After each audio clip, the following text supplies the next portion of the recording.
বাংলাদেশের বিরুদ্ধে আগ্রাসনবাদী ক্রন্দনরত পিতা আর দুহাত তুলে মানুষের নিবেদন, এসবই অন্যায়, জুলুম আর শোষকের বিরুদ্ধে স্রষ্টার কাছে অভিযোগ। তবুও আন্তর্জাতিক মানবাধিকার দিবসে রাজধানীর সোহরাওয়ার্দী উদ্যানে গুম বিরোধী সংগঠন মায়ের ডাকের সমাবেশে আসা স্বজনহারা ভুক্তভোগীদের নোনাজলের দ্রোহ এসে ঠেকেছে মজলুমের হিস্সা আদায়ের বিচারের দাবিতে। আজও জানি না আমার ভাইয়ের কবর কোনটা। রাজনৈতিক প্রতিহিংসা, রাষ্ট্রীয় নিপীড়নের লোমহর্ষক সব ঘটনার বর্ণনা দিচ্ছিলেন সমাবেশে আসা ভুক্তভোগীরা। কিভাবে আওয়ামী লীগের দুঃশাসন নিঃশেষ করে দিয়েছে মানুষগুলোকে। মানুষ ওখান থেকে ডিবি পুলিশ দিয়ে আওয়ামী লীগ মিলে তারা গুলি করছে। গুলি করার পরে আবার 12-13টা মামলা দিয়ে এবং অস্ত্র মামলা দিয়ে আমার চালান দিচ্ছে। মেডিকেলে থাকার পরে পা কেটে বলছে। এই ছেলে যখন মারছে তখন তার একটা মামলা গাড়ি পুরানি আমাকে নিজে আমারে চাঁদাবাজির মামলা দিচ্ছে। রশিদিয়া বাঁধার পরে এরা ওই শটগান দিয়ে আমাকে গুলি করছে। কোথায়?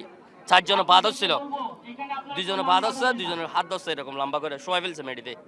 তারপর পিছন থেকে এরকম লাগাইয়ে গুলি করছে।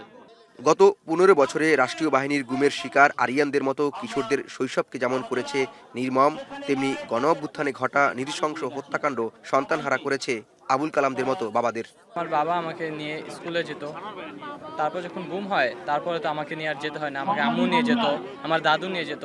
তখন দেখতাম যখন অনেকের গার্জেন যায় তখন এই ক্লাসে মিটিং হয় যে সময়, ওই সময় অনেক কষ্ট লাগতো যে আমার বাবা যেতে পারেনি।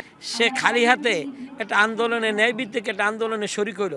সে তা পুলিশের জন্য কি এরকম থ্রেট ছিল যে পুলিশ তাকে বুকে গুলি করে তাকে মারতেই হবে।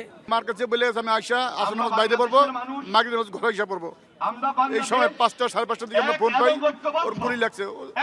তারপরে ছেলেরা, অন্যান্য ছেলেরা নিয়ে গেছে মেডিকেলে যে বলে স্পট ডেট। আমি কি করবো, আমি দিশা পাই না।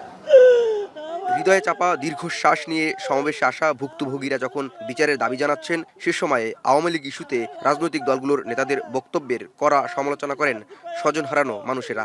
এই হত্যাকাণ্ডের যদি বিচারগুলো না হয় তাহলে এই দেশে এই ধরনের হত্যাকাণ্ড অন্য না কোনো কেউ না কেউ এসে করতেই থাকবে। ক্ষমার কোনো প্রশ্নই আসে না ভাই। 16 বছর তো শোষণ করছে, বিচার করতে হবে সবার। আর বিচার না করে আওয়ামী লীগ অভিশপ্ত লীগ, সোজা কথা।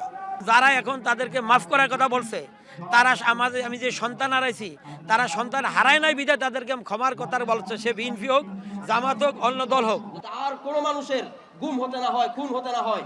সোহরাওয়ার্দী উদ্যানের সমাবেশ পরিণত হয় মজলুমের মিলন মেলায়। সারা দেশ থেকে আসা আওয়ামী শাসন আমলে নির্যাতনের শিকার পরিবারগুলোর কণ্ঠে ছিল জুলুমের বিরুদ্ধে ঐক্যের ডাক।